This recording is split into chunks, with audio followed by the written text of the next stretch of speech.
Привіт! Сьогодні показую, як буду робити фронтон цього кукушатника. Як завжди, спочатку заливається армопояс. Ось він. Дивіться, армопояс. Він безперервний. Там в кінці він з'єднаний з цегляною кладкою. Тому його не розіпре, не розірве. Бетонуються шпильки під мауерлат.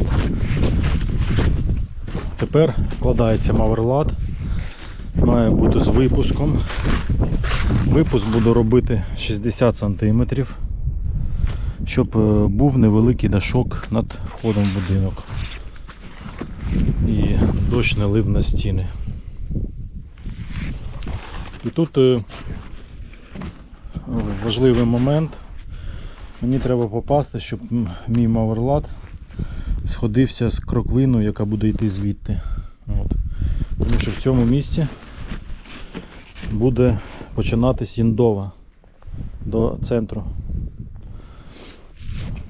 І я не можу цього прорахувати, тому що я змінив проєкт. Тому я буду робити мауерлат з запасом.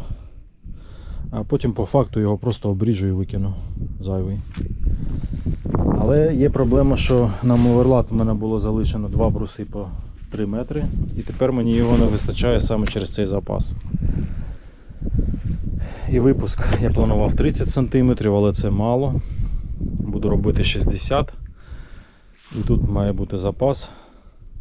Тому хоча б 20 см, а краще 30 запас. Тому що я не знаю зараз, як в мене вийде кроквина сюди. Тому мені треба збільшити оці 3 метри як мінімум на 50 см. В мене залишилось 2 метрових бруса. Я їх буду нарощувати і вкладати. Вони будуть чіплятися за оцю шпильку. І 2 болтами кріпитись до основної кроквини.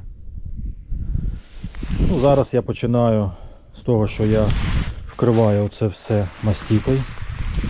Вкладаю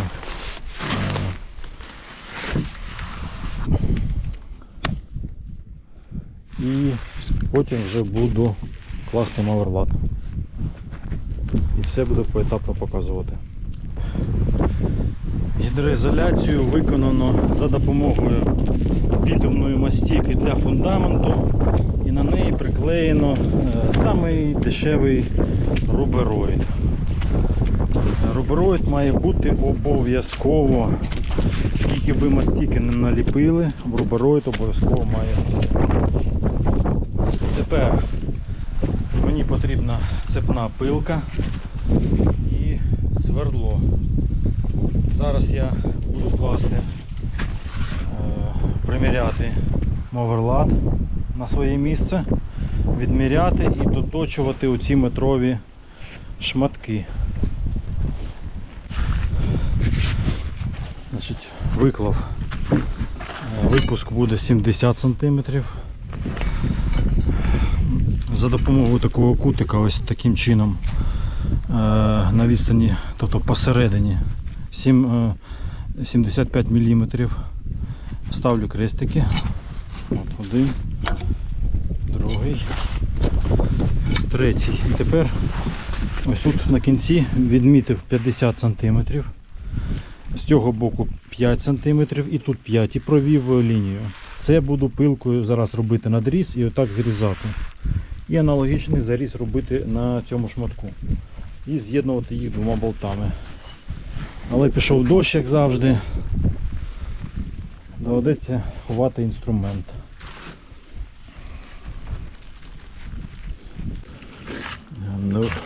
Дощ перетворився на лід. Не встиг весь інструмент заховати. Треба якось його звільнити з льоду. Зараз спробую придбав такі леза 225 мм. Спробую ними піляти. Подивимось, що вийде. Коротше, ця пилка не працює.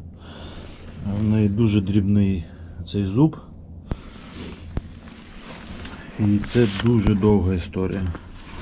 Якщо тут я розпиляв ще оцей шов, то тут тільки от почав, довго і важко йде. Тому беру цепну пилу і продовжую. Зробив отвори сверлом на 12, так як 12 шпилька. І 2 отвори під болти. Отаке сверло. Дуже добре сверлить завдяки цьому кінчику, як у вигляді шурупа. Дуже чітко і мітко все робиться.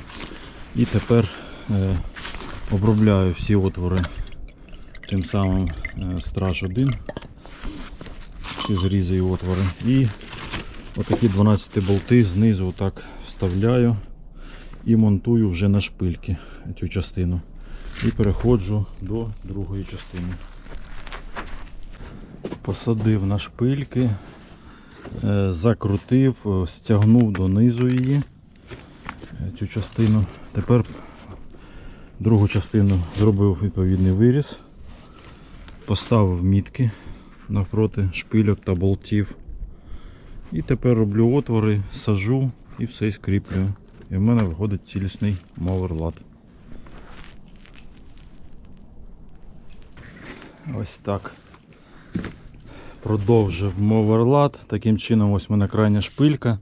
Це запас. Приблизно десь отут в мене вийде кроковина.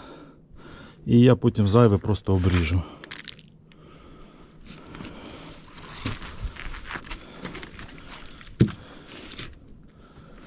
Таке з'єднання. Тут трохи щілина, але це не страшно, вона запіниться. І тут тонше вийшло, тож тут теж щілина. Теж запіниться і буде нормально. Тобто з'єднання тримається на 2 болтах і 1 шпилька. Таким чином цей шматок аж на 4 кріпленнях вийшов, хоча достатньо було би 3. Крутити треба так, щоб шайба трошечки втопилася в деревину, але не більше. Не перестаратись, щоб не зірвати різьбу. Бо виправити це буде непросто. Цей моверлат готов. Роботи це небагато, це година роботи. Переходжу на другу сторону. Обидва моверлати змонтовані. Зайняло це 2 години. От такі зробив гідроізоляцію. Ось тут буде кластись зверху блок, викладатись фронтон кукушатника. Ось так